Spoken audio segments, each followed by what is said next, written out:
ہر قسم کی حمد و ثنا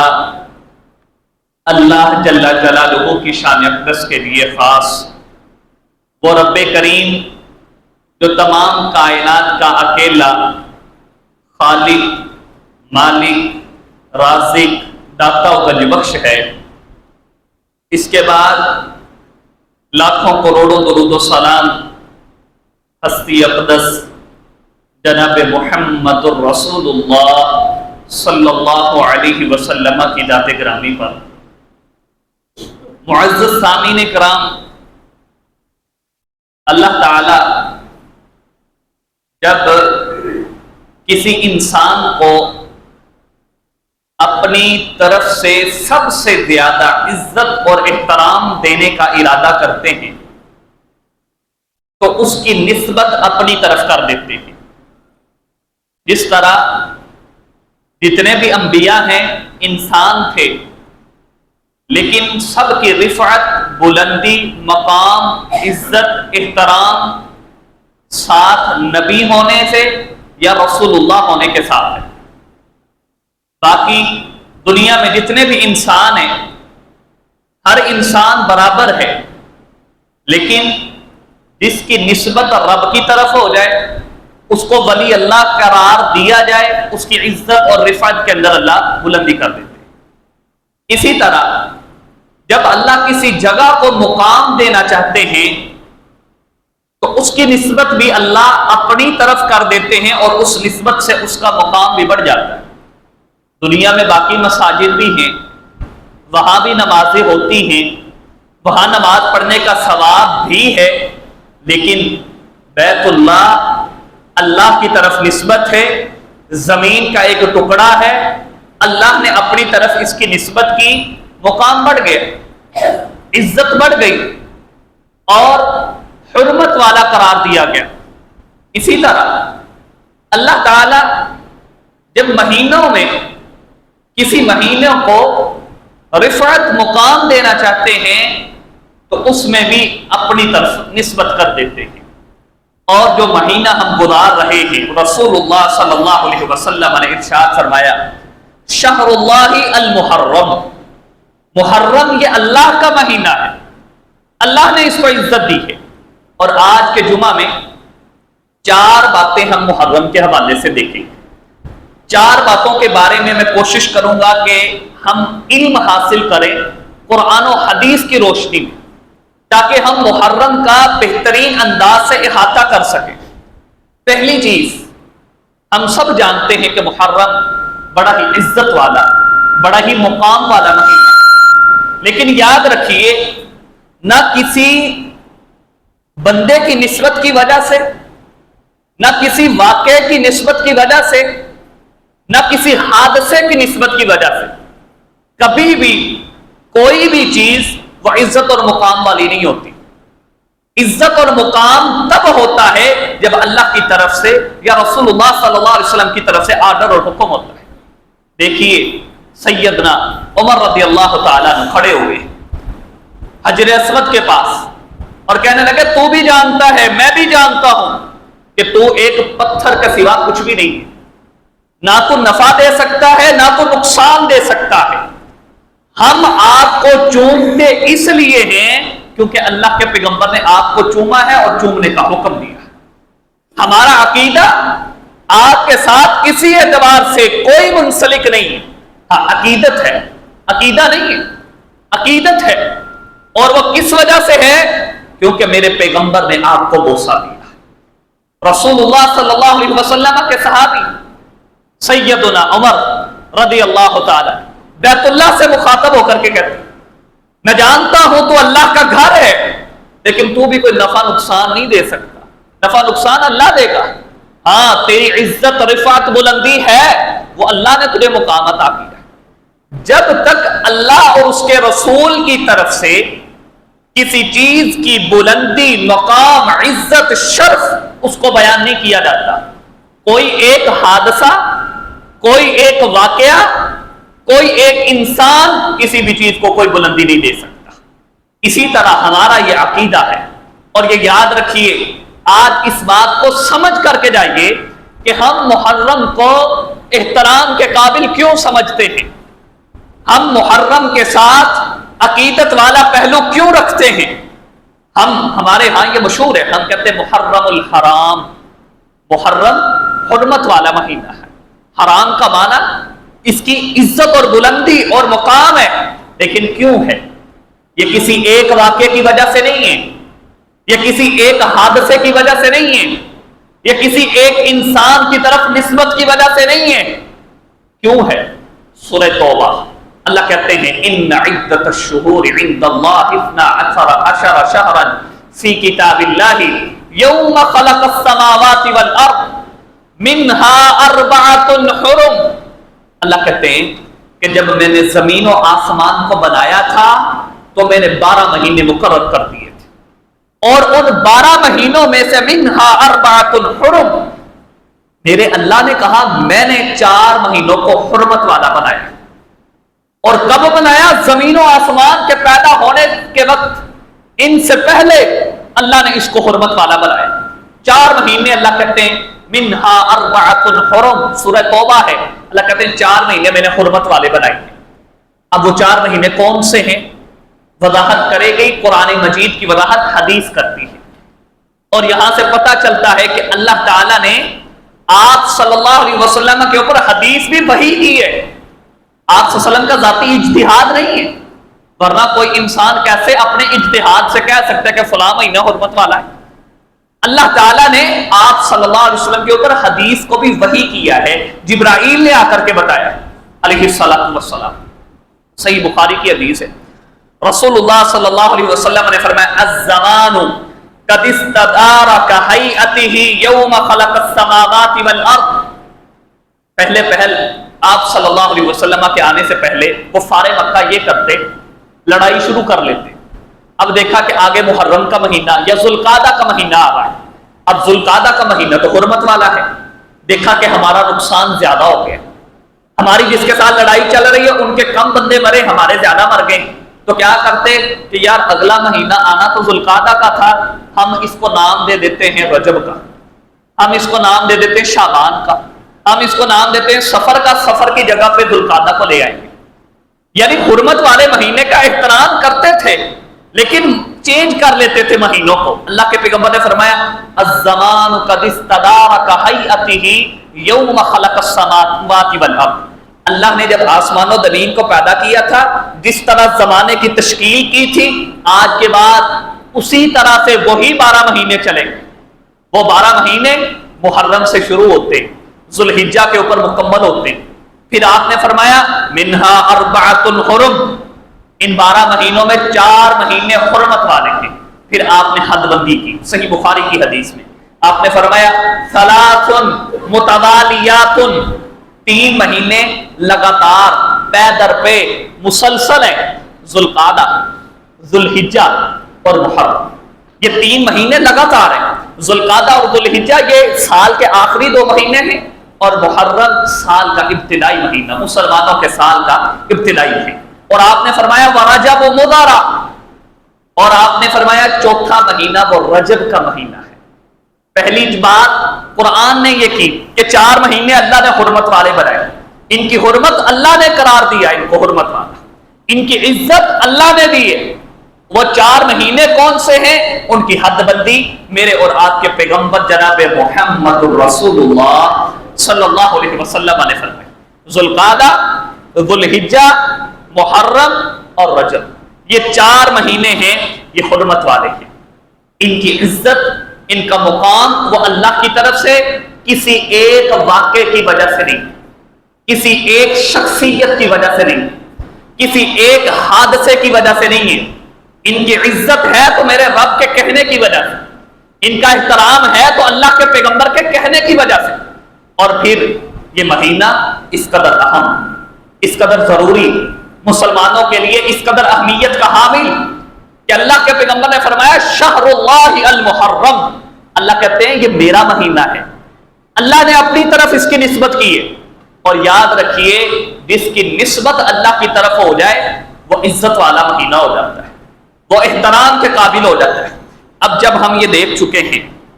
کہ یہ پہلی بات ہمیں یہ پتہ چل چکی کہ یہ احترام کے قابل ہے اور اس کا احترام، اس کی عزت وہ اللہ کی طرف سے ہے، اللہ کے رسول کی طرف سے ہے۔ اب ہمیں دیکھنا ہے کہ اس مہینے کے اندر ہمیں کون کون سے کام کرنے ہیں اور کس کس طرح کے کاموں سے ہمیں اپنے آپ کو دور رکھنا ہے۔ جب ہمیں یہ پتہ چل گیا ہے کہ یہ عزت کے قابل ہے، احترام کے قابل ہے، تو ظاہری بات ہے ہم نے عزت کرنی ہے، ہم نے اس کا احترام کرنا ہے۔ اور آپ دیکھیں سیدنا عبداللہ بن عباس رضی اللہ تعالیٰ عنہ بیان کرتے ہیں کہ جب حرمت والے مہینوں میں اگر کوئی شخص نیکی کرتا ہے تو اللہ اس کو ڈبل ثواب عطا کرتے، دگنا ثواب ملتا ہے اس انسان کو۔ اور اگر انسان ان مہینوں میں، اس عزت والے مہینے میں،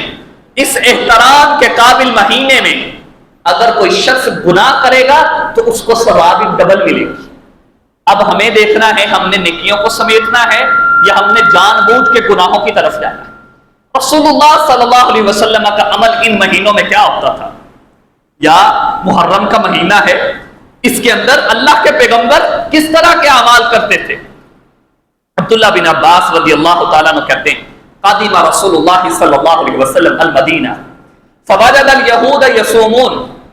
اللہ کے پیغمبر جب مدینہ آئے تو اللہ کے پیغمبر نے دیکھا کہ یہودی جو ہیں وہ 10 محرم کا روزہ رکھتے ہیں۔ آپ صلی اللہ علیہ وسلم نے پوچھا بھائی آپ روزہ کیوں رکھتے ہو؟ تو انہوں نے کہا اللہ کے پیغمبر ھذا الیوم الذی اظہر اللہ فیہ موسیٰ وبنی اسرائیل علی فرعون فنحن نصومہ تعظیما لہ، کہنے لگے یہ وہ دن ہے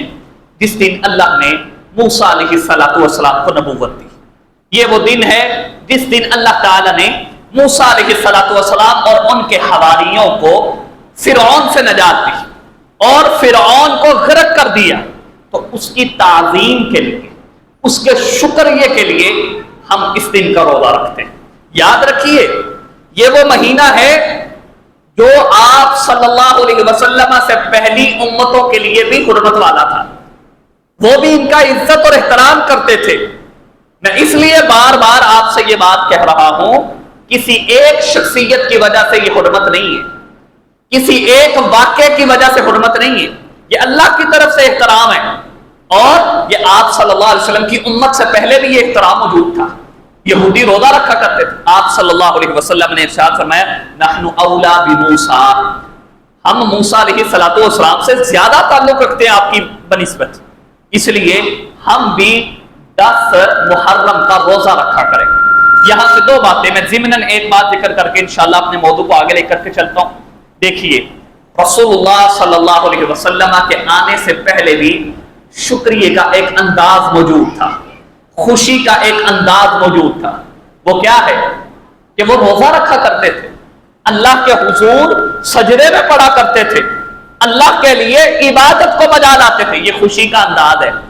اگر کسی نے خوشی کرنی ہے تو اس انداز سے کرے کہ اللہ راضی ہو جائے، اس انداز سے خوشی۔ وہ خوشی کسی بھی طرح کی، وہ شادی کی خوشی ہو سکتی ہے،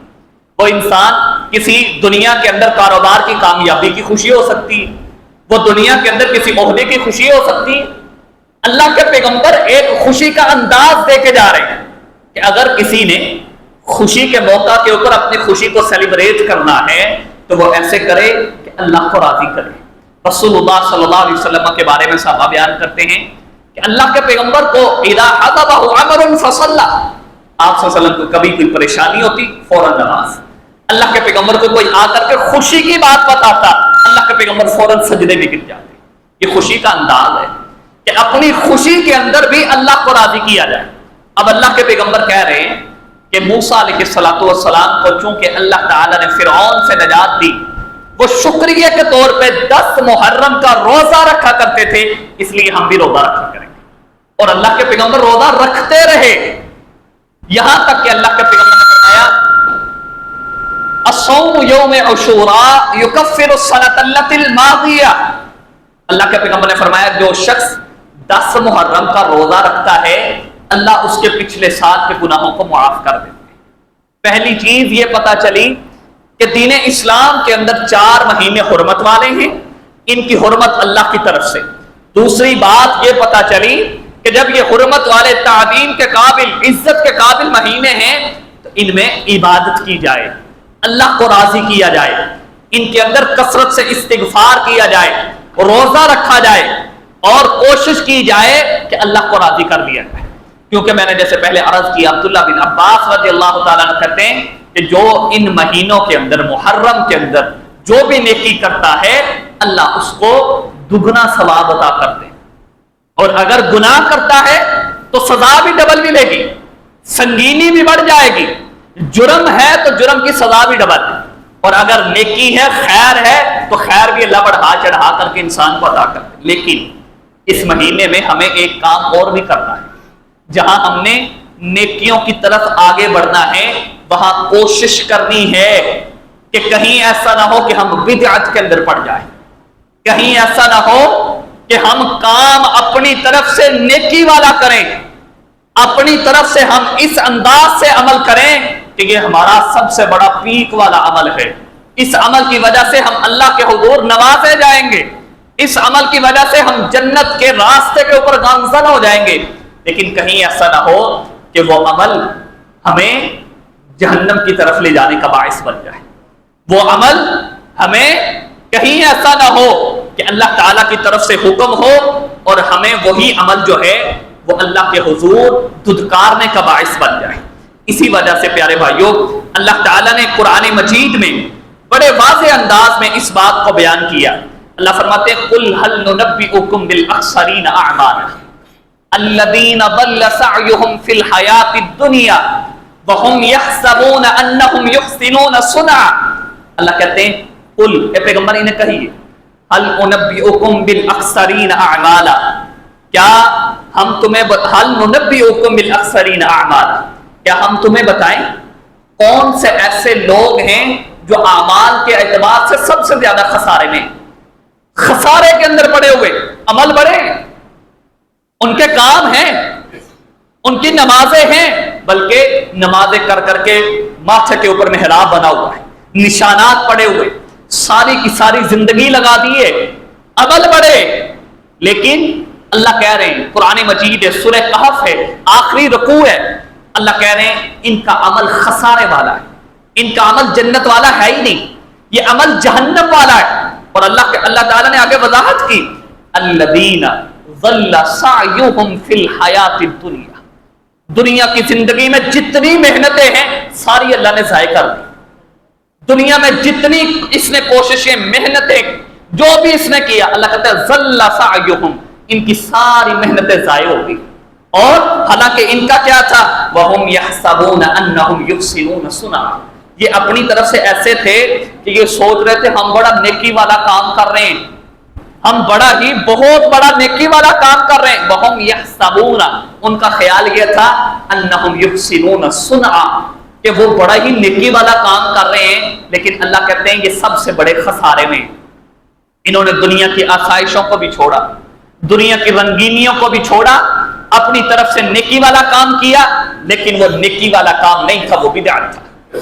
اور بدعت کی وجہ سے ان کے سارے اعمال کو ضائع کر دیا۔ اور رسول اللہ صلی اللہ علیہ وسلم جب بھی اللہ کے پیغمبر خطبہ دیتے، آپ یہ یاد رکھیے یہ خطبہ صرف اور صرف جمعے کا خطبہ نہیں ہے کہ اللہ کے پیغمبر جب جمعے کا خطبہ دیتے تو یہ الفاظ کہتے، نہیں، بلکہ رسول اللہ صلی اللہ علیہ وسلم نے جب بھی خطبہ دیا ہے، اللہ کے پیغمبر، وہ خطبہ حجۃ الوداع ہے، وہ خطبہ جمعہ ہے، وہ آپ صلی اللہ علیہ وسلم کہیں کسی نکاح کے موقع کے اوپر خطبہ دے رہے ہیں، اللہ کے پیغمبر صلاۃ کسوف یا صلاۃ خسوف کے لیے خطبہ دے رہے ہیں، یہ وہ نماز ہے کہ جب سورج گرہن لگتا ہے تو اللہ کے پیغمبر نے نماز پڑھائی۔ اسی طرح اللہ کے پیغمبر جب کبھی نماز پڑھاتے صلاۃ الاستسقاء، اس کے اندر جب خطبہ دیتے تو آپ صلی اللہ علیہ وسلم یہ الفاظ لازمی کہا کرتے تھے، لازمن یہ الفاظ کہا کرتے تھے، اما بعد فإن خیر الحدیث کتاب اللہ وخیر الہدی ہدی محمد صلی اللہ علیہ وسلم۔ اے لوگوں یاد رکھو، سب سے بہترین بات اللہ کی بات اور اللہ کے رسول کی بات ہے، سب سے بہترین راستہ اللہ کے پیغمبر کا راستہ ہے، وشر الامور محدثاتها، اور دنیا کی بری ترین چیزیں وہ بدعتیں ہیں. وَكُلَّ بِدْعَةٍ ضَلَالَةٍ، ہر قسم کی بدعت، ہر قسم کی بدعت گمراہی ہے. یہ اللہ کے پیغمبر اس قدر اہتمام کرتے، جب بھی خطبہ دیتے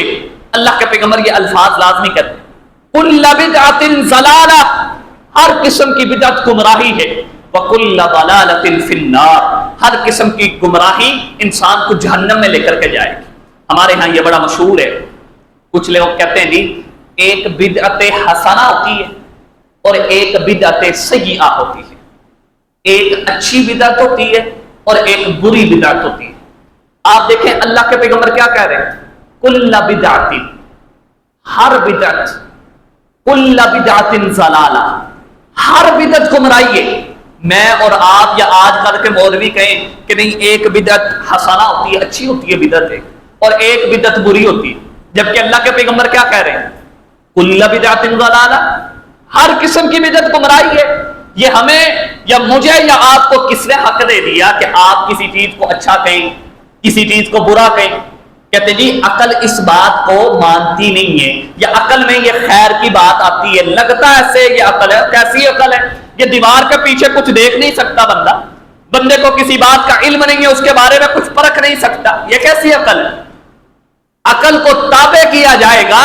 آپ صلی اللہ علیہ وسلم کی ذات کے وحی کے تابع کیا جائے گا. اسی لیے سیدنا علی رضی اللہ تعالیٰ نے کہا کرتے تھے کہ اگر لو کان الدین بالرأی، اگر دین عقل کی بنیاد پہ ہوتا، دین اگر رائے قیاس کی بنیاد پہ ہوتا، تو حکم دیا جاتا کہ جب آپ مسح کریں تو پاؤں کے نیچے سے مسح کیا کرو، کیونکہ بندہ جب موزے پہنتا ہے یا جرابیں پہنتا ہے تو مٹی نیچے لگتی ہے. لیکن میرے پیغمبر کا فرمان ہے کہ مسح کرنا ہے اوپر سے. دین اگر عقل کی بنیاد پہ ہوتا، دین اگر رائے کی بنیاد پہ ہوتا تو نیچے سے مسح کرنے کا کہا جاتا، مٹی کو جھاڑنے کا کہا جاتا. لیکن دین اللہ کی بات کا نام ہے، دین رسول اللہ کی بات کا نام ہے صلی اللہ علیہ وسلم. اس لیے یاد رکھیے، نہ کوئی بدعت حسنہ ہے نہ کوئی بدعت سیئہ ہے. کل بدعت ضلالہ، ہر قسم کی بدعت گمراہی ہے. جو تمہیں لگتا ہے نا یہ بدعت حسنہ ہے، میری رائے یہ ہے کہ یہ سب سے بڑی گمراہی ہے. کیونکہ جس بندے کو پتہ یہ بدعت سیئہ ہے وہ تو بدعت کرے گا ہی نہیں. جس کو پتہ یہ بری بدعت ہے کون جائے گا اس کی طرف، کون وہ کام کرنے کا سوچے گا؟ لوگوں کو جب آپ کہو گے یہ بدعت حسنہ ہے، یہ اچھی بدعت ہے، اس کی طرف ہی لوگ مائل ہوں گے. اور امام شافعی رحمہ اللہ اور اسی طرح باقی ائمہ وہ کہا کرتے تھے، یاد رکھیے کبیرہ گناہ سے بھی کبیرہ گناہ کا مرتکب انسان اس قدر بڑا اللہ کے ہاں مجرم نہیں ہے جس قدر بڑا مجرم یہ بدعت ہی ہے. کیونکہ جو کبیرہ گناہ کر رہا ہے اس کو پتہ ہے میں کبیرہ گناہ کر رہا ہوں، یار مجھے رب سے معافی مانگنی ہے. جو بندہ سود کھا رہا ہے اس کے کبھی بھی دل کے اندر یہ بات رہتی ہے کہ یار یہ غلط کام ہے، میں نے اس سے توبہ کرنی ہے، میں نے اس سے چھٹکارا حاصل کر رہا ہے. کوئی رشوت لے رہا ہے، وہ کبیرہ گناہ کر رہا ہے، لیکن اس کے دل میں یہ بات ہے میں نے اس سے معافی مانگنی ہے، میں نے اس کو چھوڑنا ہے، یہ گناہ ہے. لیکن جس کو آپ نے بدعت حسنہ کے اوپر لگا دیا ہے وہ کب کہے گا کہ میں اس سے معافی مانگوں؟ وہ تو کہے گا میں تو بڑا نیکی والا کام کر رہا ہوں، میں تو بڑا اچھا کام کر رہا ہوں، میں تو ثواب کا کام کر رہا ہوں، مجھے تو اجر و ثواب ملے گا. لیکن اللہ کہتے ہیں الذین ضل سعیہم فی الحیات الدنیا، وہ لوگ جنوں کی زندگیاں، جن کی محنتیں اللہ نے ضائع کر دی. اس بنیاد کے اوپر انہم یحسنون صنعا، وہ یہ کہتے تھے ہم بڑا نیکی والا کام کر رہے ہیں، ہم بڑا بدعت حسنہ والا کام کر رہے ہیں. یاد رکھیے جہاں ہم نے اس مہینے کے اندر کوشش کرنی ہے کہ ہم نے نیکیاں کرنی ہے، ہم نے اس مہینے کے اندر اجر و ثواب کی نیت رکھتے ہوئے، جس طرح میرے پیغمبر روزہ رکھا کرتے تھے ہم نے روزہ رکھنا ہے، جس طرح میرے پیغمبر اس مہینے کے اندر کثرت سے عبادت کرتے تھے ہم نے اس مہینے میں عبادت کرنی ہے. اس کے ساتھ ساتھ ہم نے ہر کام کے اوپر دیکھنا ہے کہ میں یہ عمل کرنے لگا ہوں کیا اس کے اوپر اللہ کے پیغمبر کی مہر ہے یا نہیں ہے. اگر تو رسول اللہ صلی اللہ علیہ وسلم کا فعل ملتا ہے تو یاد رکھیے وہ عمل نیکی ہے اور وہ نیکی اجر و ثواب بڑھا چڑھا کر کے ملے گا. لیکن اگر وہ بدعت ہے، اگر وہ ایسا عمل ہے کہ اس کے اوپر میرے پیغمبر کی مہر نہیں ہے. میں آپ کو ایک مثال کے ذریعے بات سمجھاتا ہوں. رسول اللہ صلی اللہ علیہ وسلم کے صحابی ہیں, جامع ترمذی کی حدیث ہے, عبداللہ بن عمر رضی اللہ تعالیٰ عنہ. ایک دفعہ چند صحابہ کے ساتھ بیٹھے ہوئے کہ ایک تابعی آئے اور آ کر کے پاس بیٹھ گئے. ان کو چھینک آئی, کہنے لگے الحمدللہ والصلاۃ والسلام علی رسول اللہ صلی اللہ علیہ وسلم. اس قدر اچھی بات ہے,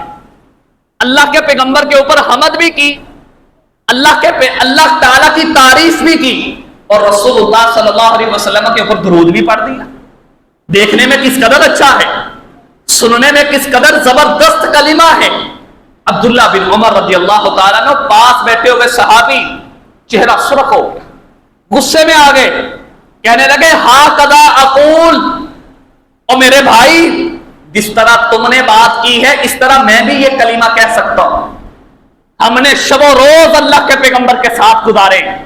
میں بھی یہ الفاظ کہہ سکتا ہوں. لیکن سمعت رسول اللہ صلی اللہ علیہ وسلم, میں نے اللہ کے پیغمبر سے سنا تھا, اللہ کے پیغمبر نے فرمایا اذا عطس احدکم فلیقل الحمدللہ علی کل حال. میں نے اللہ کے پیغمبر سے سنا تھا, رسول اللہ صلی اللہ علیہ وسلم نے فرمایا جب تم میں سے کسی ایک انسان کو چھینک آئے تو وہ کہے الحمدللہ علی کل حال. بس وہ اللہ کی تعریف کرے گا, اپنی مرضی سے آپ صلی اللہ علیہ وسلم کی ذات پہ درود بھی نہیں پڑھ سکتا. یہ مقام وہ مقام نہیں ہے, وہ جگہ یہ وہ جگہ نہیں ہے کہ جہاں پر اللہ کے پیغمبر کے اوپر درود پڑھا جائے گا. اگر کوئی پڑھے گا, میرا فتویٰ نہیں ہے, یہ عبداللہ بن عمر رضی اللہ تعالیٰ عنہ سیدنا عمر کے بیٹے اور آپ صلی اللہ علیہ وسلم کے صحابی, وہ کہتے ہیں کہ یہاں جو درود پڑھے گا وہ نیکی نہیں بلکہ گناہ کما کر کے جائے گا. پیارے بھائیو, ہمیں یہ بات کو تسلیم کرنا ہے کہ اگر میں نیکی کی نیت رکھتا ہوں تو مجھے دیکھنا ہے پیغمبر کے اسوے کو, مجھے دیکھنا ہے آپ صلی اللہ علیہ وسلم کی ذات کو. اسی لیے اللہ نے قرآن مجید میں یہ کہا لقد کان لکم فی رسول اللہ اسوۃ حسنہ, میرے پیغمبر کا ایک لمحہ, میرے پیغمبر کا ایک لحظہ, میرے پیغمبر کا اٹھنا بیٹھنا چلنا, میرے پیغمبر کا وفود سے ملنا, وہ سارے کا سارا تمہارے لیے بہترین نمونہ. اگر اس سے ہٹ کر کے مجھے اور آپ کو لگتا ہے کہ یہ کوئی نیکی کا عمل ہے, یہ کوئی ایسا عمل ہے جو خیر کا باعث ہے, اللہ کی قسم وہ خیر کا باعث نہیں ہو سکتا, وہ شر تو ہو سکتا ہے, اس سے نیکی نہیں مل سکتی, گناہ تو مل سکتا ہے. یاد رکھیے ہمیں یہ کوشش کرنی ہے کہ ہر معاملے میں ہم دیکھیں کہ رسول اللہ صلی اللہ علیہ وسلم کی ذات نے اس جگہ پہ کیا کی, اللہ کے پیغمبر کا فعل کیا ہے. اور میں چند ایک باتیں آپ کے سامنے رکھنا چاہتا ہوں جو ہم یا ہمارے بھائی یا ہمارے رشتہ دار وہ اس مہینے کے اندر خاص طور پہ ان بدعات کے اندر پڑے ہوئے, اور اگر سمجھانے کی کوشش کی جائے تو آگے سے بحث کرتے ہیں. آئیے ہمیں جو حکم دیا گیا ادعو الی سبیل ربک بالحکمہ والموعظۃ الحسنہ وجادلہم باللتی ہی احسن, اے پیغمبر ان کو احسن انداز سے, بہترین انداز سے بات کو سمجھائیے. میرے پیغمبر نے فرمایا من لطم الخدود وشق الجیوب ودعا بدعوى الجاہلیہ فلیس منی. آپ صلی اللہ علیہ وسلم نے فرمایا جو کوئی شخص کسی کی وفات کے اوپر, کسی کے مرگ کے اوپر اگر کوئی شخص اپنے چہرے کے اوپر تھپڑ مارتا ہے, من لطم الخدود وشق الجیوب, اپنے سینے کو چاک کرتا ہے, ودعا بدعوى الجاہلیہ, اور جاہلیت کی باتیں کرتا ہے. آج ہمارے ہاں یہ بڑا مشہور ہو گیا ہے, لوگ جب ست پہ بیٹھنے کے لیے جاتے ہیں تو باتیں کرتے ہیں, کہتے ہیں جی ابھی تو اس کے والدین نے اس کی کمائی سے کچھ نہیں کھایا تھا, ابھی تو اس نے اپنے والدین کو بہت پالنا تھا, یہ جوانی کے اندر چلا گیا. میرے پیغمبر نے کہا ودعا بدعوى الجاہلیہ, جو لوگ جاہلیت کی باتیں کرتے ہیں, نوحہ کرتے ہیں, اپنے آپ کو پیٹتے ہیں, اپنے آپ کو مارتے ہیں, میرے پیغمبر نے فرمایا فلیس منا, ان کا میرے ساتھ تو کوئی تعلق نہیں ہے, کسی اور کے ساتھ تعلق ہو سکتا ہے. یہ بدعت ہے ایسا کام کرنا کہ جو دین اسلام میں جائز ہی نہیں ہے. اور یہ صحیح بخاری کی حدیث ہے, رسول اللہ صلی اللہ علیہ وسلم یہ تو عام حالات کے اوپر ہے، ایک عام بندہ جو فوت ہو جائے اس کے بارے میں یہ باتیں، اور وہ شخص اور وہ ذات کہ جس کو اللہ تعالی شہادت کے رتبے پہ فائز کر دے، اس سے بڑھ کے کوئی اور چیز ہو سکتی ہے کہ اللہ کسی انسان کو اپنے لیے چن لے اور اس کی شہادت کو اپنے لیے قبول فرما لے؟ اس سے بڑھ کے کوئی بات ہو سکتی ہے؟ ایک انسان جس کو اللہ یہ مقام دے، رسول اللہ صلی اللہ علیہ وسلم نے فرمایا کہ جب شہید کو اللہ جنت میں جگہ دیتے ہیں تو اللہ تعالی 3 مرتبہ شہید سے پوچھتے ہیں، مقام دینے کے بعد، عزت اور احترام دینے کے بعد 3 مرتبہ شہید سے جنت میں پوچھا جاتا ہے، ہاں میرے بندے کسی اور چیز کی ضرورت ہے تو تیرا رب تیرے لیے حاضر ہے، وہ اللہ تیرے لیے اس کو پورا کرے گا۔ آپ صلی اللہ علیہ وسلم نے فرمایا جب 3 مرتبہ شہید کہتا ہے اے اللہ میں تیرے اوپر راضی ہوں، اے اللہ مجھے کسی چیز کی ضرورت نہیں ہے، پھر 4تھی مرتبہ جب پوچھا جاتا ہے تو شہید کہتا ہے لوددت، اے اللہ میں پسند کرتا ہوں ان ارد فی الدنیا، مجھے دنیا میں دوبارہ لٹایا جائے، ثم اقتل فی سبیل اللہ، اے اللہ پھر میں تیرے راستے میں شہید کیا جاؤں، ثم احیا ثم اقتل، ثم احیا ثم اقتل، میں بار بار تیرے راستے میں زندہ کیا جاؤں، بار بار تیرے راستے میں شہید ہو جاؤں۔ شہید کو اللہ نے اس طرح کا مقام دیا، اور پھر ہم بیٹھ جائیں شہداء کا ماتم کرنے کے لیے، ہم بیٹھ جائیں ان شہداء کو جن کو اللہ نے پسند کیا، جن کی زندگیوں میں اللہ نے ان کے لیے یہ اعلان کیا کہ یہ جنتی روحیں ہیں، ہم ان کا ماتم لے کر کے بیٹھ جائیں، ہم ان کے بارے میں باتیں کرنا شروع کر دیں۔ اور نوحہ اور عجیب بات ہے، میں تو حیران ہوں، سنی لوگ، وہ لوگ جو اپنے آپ کو بڑا ہی آپ صلی اللہ علیہ وسلم اور ان کی آل سے محبت کرنے والا کہتے ہیں، آج بھی ان کی دکانوں میں چلا جائے، ان کے ساتھ کہیں سفر کیا جائے، آپ بسوں کے اندر سفر کر لیں، آپ آٹو رکشوں کے اندر سفر کر لیں، لگا کیا ہوا ہے؟ وہی ماتم، وہی نوحے، وہی اس طرح کی باتیں کہ جن سے میرے اور آپ کے پیغمبر نے منع کیا تھا، رسول اللہ صلی اللہ علیہ وسلم نے برات کا اعلان کیا تھا۔ وہ شخص مجھ میں سے نہیں ہے جو شہداء کا ماتم کرتا ہے، جو کسی عام طبی موت فوت ہونے والے کے اوپر بھی ماتم اور نوحہ کرتا ہے، میرے پیغمبر نے فرمایا وہ ہم میں سے نہیں۔ اور کیا کیا جاتا ہے؟ 10 محرم کو سارے کے سارے مرد و عورتیں بغیر کسی حجاب کے، بغیر کسی پردے کے نکلتے ہیں، اور تصور کیا ہے؟ روحیں واپس آتی ہیں۔ تصور کیا ہے کہ اگر آج کے دن ہم اپنے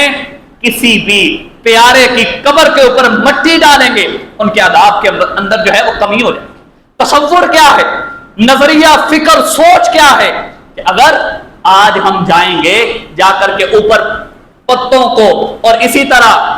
جو پھولوں کی پتیاں ہیں ان کو بکھیر کر کے آئیں گے، اس سے ان کی قبر کو ٹھنڈا کر دیا جائے، نعوذ باللہ من ذلک۔ میرے پیغمبر کی زندگی کے اندر کم و بیش 63 مرتبہ محرم کا مہینہ آیا، اور اگر آپ پہلے 40 سال کو نہیں مانتے، جن کو ہم تو مانتے ہیں،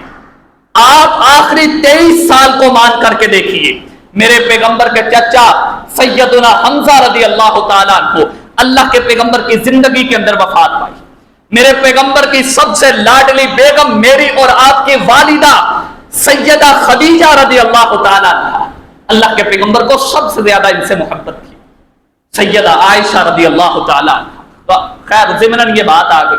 کہنے لگی اللہ کے پیغمبر آپ خدیجہ کو بھول کیوں نہیں جاتی؟ آپ کو اللہ نے اور کتنی بیویاں عطا کی ہیں، آپ خدیجہ کو بھول کیوں نہیں جاتے؟ آپ صلی اللہ علیہ وسلم نے فرمایا عائشہ خدیجہ خدیجہ تھی،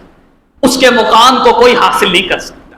اللہ کے پیغمبر کی بیوی سیدہ عائشہ کہتی ہیں گھر کے اندر کبھی کوئی بہترین سالن پکتا، اگر ہم گوشت بناتے تو میرے پیغمبر خود کھانے سے پہلے سیدہ خدیجہ کی سہیلیوں کے اندر اس کو تقسیم کر کے آیا کرتے تھے۔ وہ خدیجہ رضی اللہ تعالی عنہا کہ اللہ کے پیغمبر ان کی وفات کے اوپر اگر سب سے زیادہ غم زدہ ہوئے اللہ کے پیغمبر کسی کی وفات پہ تو وہ سیدہ خدیجہ رضی اللہ تعالی، لیکن میرے پیغمبر کو ایک حدیث، کوئی ایک روایت، وہ ضعیف ہو وہ صحیح ہو، کوئی ایک روایت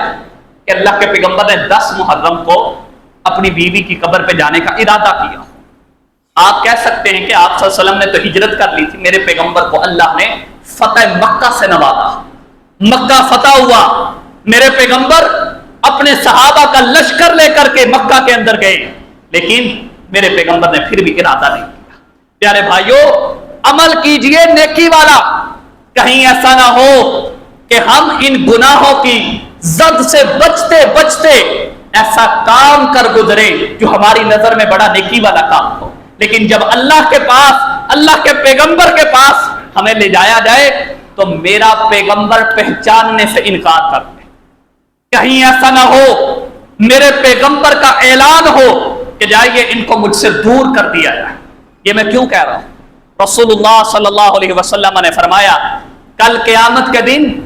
جب میں حوض کے اوپر اپنے ہاتھوں سے اپنی امت کو پانی پلا رہا ہوں،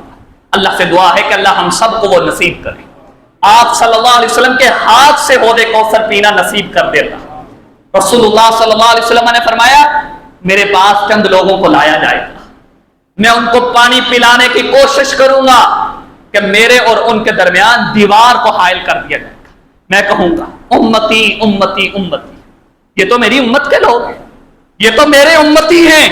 آپ صلی اللہ علیہ وسلم نے فرمایا مجھے کہا جائے گا انک لم تعلم ما احدثوا بعدک، اے پیغمبر آپ نہیں جانتے انہوں نے بدعت حسنہ کی شکل میں کیا کیا دین کے اندر بربادی کر دی تھی، وہ کام آپ صلی اللہ علیہ وسلم کی امت میں ایجاد کر دیے کہ جن کا کوئی نام و نشان نہیں۔ اور رسول اللہ صلی اللہ علیہ وسلم نے ارشاد فرمایا، میں یہ باتیں اس لیے عرض کر رہا ہوں، یہ دو مثالیں تو میں نے صرف مثال کے طور پہ دی ہیں، ایک نوحہ کرنا، میت کے اوپر پیچنا، دوسرا یہ 10 محرم کو اس نیت سے انسانوں کا جانا قبرستان۔ اس کے علاوہ کوئی بھی کام ہے، آپ کسی بھی کام کو اگر نیکی سمجھتے ہیں اس کو پرکھیں اللہ کے پیغمبر کی ذات کے اوپر، رسول اللہ صلی اللہ علیہ وسلم کی احادیث کے اوپر، اگر اس میں اللہ کے پیغمبر کا فعل ملتا ہے آمنا وصدقنا، اور اگر وہ اس کے اوپر اللہ کے پیغمبر کی مہر نہیں ہے، اللہ کی قسم وہ نیکی نہیں ہے، وہ گناہ ہے۔ اور رسول اللہ صلی اللہ علیہ وسلم نے فرمایا، اور یہ بھی صحیح بخاری کی حدیث ہے، اللہ کے پیغمبر نے فرمایا حرام ما بین عائرہ ولا عائرہ، رسول اللہ صلی اللہ علیہ وسلم مدینہ میں بیٹھے ہوئے کہا یہ فلاں جگہ سے لے کر فلاں جگہ تک مدینہ بھی حرمت والا شہر ہے، جیسے اللہ نے مکہ کو عزت اور احترام دیا ہے ویسے مدینہ بھی حرمت ہے۔ پھر میرے پیغمبر نے لوگوں کو ایک بات سمجھائی، کاش کہ یہ بات مجھے اور آپ کو سمجھ آ جائے، اور میں کہتا ہوں یہ ایک حدیث آج آپ اپنے سینے کے اوپر لکھ کر کے لے کے جائیں۔ میں تمہیں کسی مسلک کی طرف دعوت نہیں دیتا، میں تمہیں نہیں کہتا کہ فلاں مذہب کو فلاں مسلک کو قبول کر لو، میں تمہیں صرف ایک بات کہتا ہوں، میرے پیغمبر کی بات اور فعل کے مطابق عمل کیجئے۔ اگر ایسا نہیں ہے اللہ کی قسم اللہ 100 سالہ زندگی کے اندر کیے ہوئے نیکیوں کو برباد کر کے جہنم کے اندر ڈال دے۔ رسول اللہ صلی اللہ علیہ وسلم نے فرمایا من احدث فیہا حدثا او آوى محدثا فعلیہ لعنت اللہ والملائکۃ والناس اجمعین، صحیح بخاری کی حدیث۔ آپ صلی اللہ علیہ وسلم نے فرمایا جو اس مدینے کے اندر، یہ میں نے اس کو حرمت والا قرار دیا ہے، اللہ کے پیغمبر نے حرمت والا قرار دیا، کہا جو اس میں کوئی بدعت والا کام کرتا ہے یا کسی بدعتی کو اپنے گھر میں جگہ دیتا ہے فعلیہ لعنت اللہ والملائکۃ والناس اجمعین، اللہ کے پیغمبر نے فرمایا اس کے اوپر اللہ کی بھی لعنت ہے، اللہ کے فرشتوں کی بھی لعنت ہے، ساری کی ساری انسانیت کی بھی لعنت ہے۔ میں اور آپ عمل کرتے رہیں اس نظریے سے کہ یہ بڑا نیکی والا کام ہے، لیکن اس کے اوپر میرے پیغمبر کی مہر نہیں ہے، وہ نیکی والا کام نہیں ہے۔ اگر وہ میرے پیغمبر کے اسوے کے مطابق نہیں ہے، رول ماڈل آپ نے اللہ کے پیغمبر کو نہیں بنایا، اللہ کی قسم وہ نیکی والا کام نہیں۔ اور پیارے بھائیوں، میں یہاں ایک اور بات بھی ضمناً آپ کے سامنے یہ ذکر کیے دیتا ہوں، یاد رکھیے ہمارا نظریہ، ہمارا عقیدہ، ہماری سوچ سیدنا حسن و حسین کے بارے میں رضی اللہ تعالی عنہ، اور اسی طرح اللہ کے پیغمبر کے خانوادہ اور اہل بیت کے بارے میں آپ کے سامنے صرف چند باتیں رکھنا چاہتا ہوں۔ ہمارا سب سے پہلے عقیدہ سیدنا حسین رضی اللہ تعالی عنہ کے بارے میں وہ یہ ہے من قتل حسنا او من قتل حسینا او اعانہ علیہ، ہم یہ سمجھتے ہیں جس شخص نے بھی سیدنا حسین رضی اللہ تعالیٰ عنہ کو شہید کیا یا ان کی شہادت میں مدد فراہم کی ہے یا کسی بھی انداز سے توہین کرنے کی کوشش کی ہے، تین باتیں، جس نے سیدنا حسین کو شہید کیا ہے رضی اللہ تعالیٰ عنہ یا ان کی شہادت میں مدد فراہم کی ہے یا کسی نے ان کی توہین کی ہے، ہم یہ سمجھتے ہیں فعلیہ لعنت اللہ والملائکۃ والناس اجمعین، ہم یہ سمجھتے ہیں ان کے اوپر اللہ کی بھی لعنت ہے، اللہ کے فرشتوں کی بھی لعنت ہے، اور ہم بھی ان کے اوپر لعنت بھیجتے ہیں جس نے سیدنا حسین کو شہید کیا یا ان کی شہادت میں مدد فراہم کی ہے یا ان کی توہین کرنے کی کوشش کی ہے۔ کیوں؟ کیونکہ میرے پیغمبر نے فرمایا تھا، سیدنا ابو سعید خدری رضی اللہ تعالیٰ عنہ بیان کرتے، الحسن والحسین سیدا شباب اہل الجنہ، اللہ کے پیغمبر نے فرمایا یاد رکھو لوگو، سیدنا حسن اور حسین رضی اللہ تعالیٰ عنہما یہ جنتی مردوں کے سردار ہیں رضی اللہ تعالیٰ عنہ۔ میرے پیغمبر خطبہ دے رہے ہیں اور اللہ کے پیغمبر نے دیکھا کہ سیدنا حسن اور حسین سرخ رنگ کا جبہ پہنا ہوا ہے اور آ رہے ہیں، راستے میں آتے ہوئے گر جاتے ہیں، اٹھتے ہیں، پھر گر جاتے ہیں۔ میرے پیغمبر نے اپنے خطبے کو روکا اور جا کر کے سیدنا حسن و حسین کو اٹھایا۔ ہم یہ سمجھتے ہیں جو کوئی شخص سیدنا حسن کے بارے میں تبرہ بازی کرتا ہے، جو کوئی شخص سیدنا حسین کے بارے میں تبرہ بازی کرتا ہے، جو کوئی شخص اللہ کے پیغمبر کے خانوادہ کے بارے میں، رسول اللہ صلی اللہ علیہ وسلم کی ذات کے بارے میں، اللہ کے پیغمبر کے اہل بیت کے بارے میں بات کرتا ہے، تان و تشنیع کرتا ہے، اس کو کلمہ پڑھنے کی ضرورت ہے، وہ بندہ مسلمان نہیں۔ لیکن یاد رکھیے اس کے ساتھ ہم یہ بھی کہتے ہیں جو کوئی شخص ان کے ساتھ اہل بیت کی محبت میں غلو کرتے ہوئے کسی ایک صحابی کے اوپر بھی بات کرتا ہے، اس کو بھی اپنے ایمان کی تجدید کرنے کی ضرورت ہے۔ ہم اللہ کے پیغمبر کے صحابہ کو اور اللہ کے پیغمبر کے اہل بیت کو سب کو مانتے بھی ہیں، جانتے بھی ہیں، عزت بھی کرتے ہیں، احترام بھی کرتے ہیں، لیکن ایسا نہیں ہے کہ آپ ایک تصویر کا ایک رخ پیش کریں، اہل بیت کی محبت کو بیان کریں اور اس کی آڑ کے اندر کسی ایک صحابی کو، کسی ایک صحابی کے بارے میں، اور صحابی کون سے؟ سیدنا ابو بکر صدیق رضی اللہ تعالی، سیدنا عمر فاروق رضی اللہ تعالی، سیدنا عثمان غنی رضی اللہ تعالیٰ، وہ صحابہ کہ سیدنا عثمان رضی اللہ تعالیٰ، اللہ کے پیغمبر نے غزوہ تبوک کا موقع ہے، کہا کہ آج مجھے پیسوں کی ضرورت ہے، رسول اللہ صلی اللہ علیہ وسلم نے اعلان کیا ہے اور اللہ کے پیغمبر اپنے منبر کے اوپر بیٹھے ہوئے ہیں، سیدنا عثمان رضی اللہ تعالیٰ ایک حدیث کے مطابق 700 اور ایک حدیث کے مطابق 7,000 درہم و دینار لے کر کے آئے، اللہ کے پیغمبر کی جھولی کے اندر ڈالے، آپ صلی اللہ علیہ وسلم ان کو پلٹ رہے، کبھی اوپر کرتے کبھی نیچے کرتے، اللہ کے پیغمبر نے فرمایا ما ضر عثمان ما عمل بعد اليوم، آج کے بعد عثمان کوئی بھی نیکی والا عمل نہ کرے، اللہ نے اس کو جنت کے اندر داخل کرنا ہے۔ اس ہستی کے اوپر کوئی بات کرے، اس ہستی کے اوپر کوئی تبرہ بازی کرے، ہم یہ سمجھتے ہیں اس کو اپنے ایمان کے تجدید کرنے کی ضرورت ہے۔ جو شخص اس صحابی کے بارے میں بات کرے کہ جس کے بارے میں اللہ کے پیغمبر نے فرمایا میں نے دنیا میں رہتے ہوئے ہر انسان کے بدلے کو چکا دیا ہے، ابو بکر وہ شخصیت ہے کہ جس کا بدلہ میں نہیں دے سکتا، جس کے احسانات کا بدلہ میں نہیں دے سکتا، اس کے احسانات کا بدلہ اللہ عطا کرے۔ وہ شخص جو اس صحابی کے بارے میں بات کرے کہ اللہ کے پیغمبر نے فرمایا کہ عمر کی زبان کے اوپر اللہ حق کو جاری کرتے ہیں، عمر بولتے بعد میں اللہ قرآن پہلے نازل کرتے، رسول اللہ صلی اللہ علیہ وسلم کے پاس سیدنا عمر رضی اللہ تعالیٰ عنہ گئے، کہا اللہ کے پیغمبر آپ کے پاس کبھی کفار بھی آتے، مسلمان بھی آتے، نیکی کرنے والے اور فاجر بھی آتے، اپنی بیویوں کو کہو کہ وہ پردہ کیا کریں۔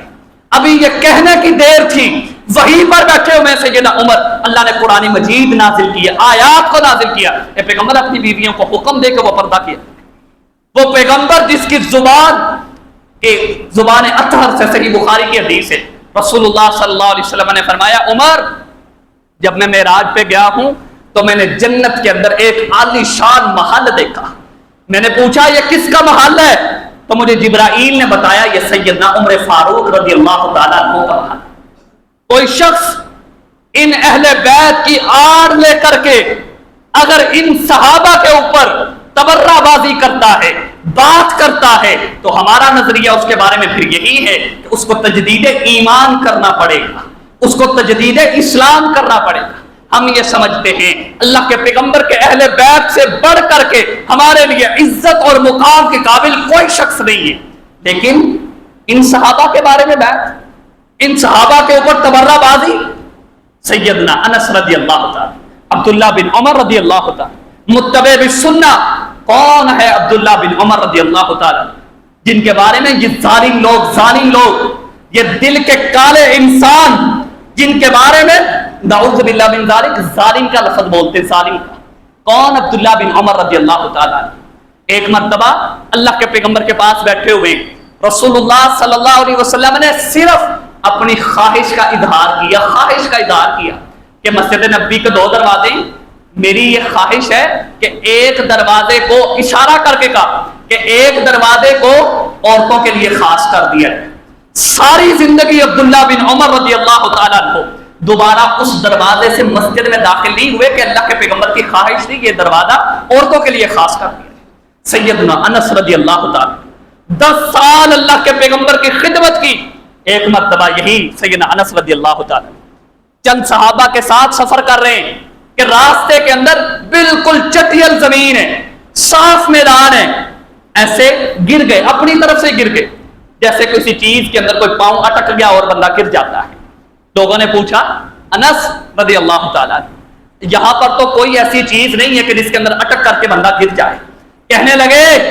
ایک مرتبہ میں اللہ کے پیغمبر کے ساتھ جا رہا تھا، رسول اللہ صلی اللہ علیہ وسلم اسی مقام کے اوپر اٹک گئے تھے، یہاں پر ایک چھوٹا سا ٹکڑا پڑا ہوا تھا اینٹ کا، اللہ کے پیغمبر اٹک گئے تھے۔ انس نے گوارا نہیں کیا کہ یہاں سے ویسے گزر جائے، یہاں کوئی چیز نہیں پڑی ہوئی تھی، میں جان بوجھ کے گر گیا کہ اللہ کے پیغمبر کو ہچکولا لگا تھا اس جگہ کے اوپر، میں وہاں سے سیدھا نہیں گزر سکتا۔ اس طرح کے صحابہ اور ان کے بارے میں تم بات کرتے ہو کہ نعوذ باللہ من ذالک، العیاذ باللہ، کہ وہ اسلام سے پھر گئے تھے، انہوں نے دین اسلام کو چھوڑ دیا تھا۔ قطعاً ایسا نہیں ہے، میرے پیغمبر نے ان کے بارے میں اور پھر اللہ نے جن کے بارے میں یہ سرٹیفکیٹ دیا، فَإِنْ آمَنُوا بِمِثْلِ مَا آمَنْتُمْ بِهِ فَقَدِ اهْتَدَوْا، اگر تمہارا ایمان ان جیسا ایمان ہوگا تو تم جنتی ہو، ورنہ تم جنتی نہیں ہو۔ ہمارا نظریہ میں آپ کے سامنے پہلے ذکر کر چکا ہوں، جس شخص نے سیدنا حسین کو شہید کیا یا شہید کرنے میں معاونت کی یا کسی نے توہین کرنے کی کوشش کی، ہم اس کے اوپر لعنت کرتے ہیں۔ ہمارا نظریہ یہ ہے اس کے اوپر اللہ کی بھی لعنت ہے، اللہ کے فرشتوں کی بھی لعنت ہے، ہم بھی لعنت کرتے ہیں، لیکن ان کی آڑ میں ہم ابو بکر صدیق، عمر فاروق، عثمان غنی، عبداللہ بن عمر، سیدنا ابو ہریرہ، عشرہ مبشرہ، بدر کے اندر شریک ہونے والے، اسی طرح اللہ کے پیغمبر کے ہاتھ میں بیعت کرنے والے کسی ایک صحابی کی بھی توہین برداشت نہیں کرتے۔ اور یہ ظالم بات کرتے ہیں سیدنا امیر معاویہ کے بارے میں رضی اللہ تعالیٰ، وہ امیر معاویہ رضی اللہ تعالیٰ عنہ کہ جن کو اللہ کے پیغمبر نے کہا کہ تم میرے کاتب وحی ہو، اور انشاءاللہ مجھے موقع ملا تو میں سیدنا امیر معاویہ رضی اللہ تعالیٰ عنہ کی صرف کاتب وحی ہونے کی، اور کاتب وحی بھی کون سے؟ قرآن مجید کے کاتب وحی۔ یہ ظالم جب بات کرتے ہیں، اور کچھ تو واقعتاً رافضی ہیں اور کچھ نیم رافضی، اپنے آپ کو اہل سنہ کے امام کہلوانے والے،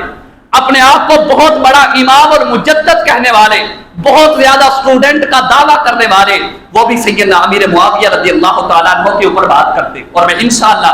واضح ثبوت کے ساتھ، دلائل کے ساتھ اس چیز کو ثابت کروں گا۔ 2.5 پارے کے قریب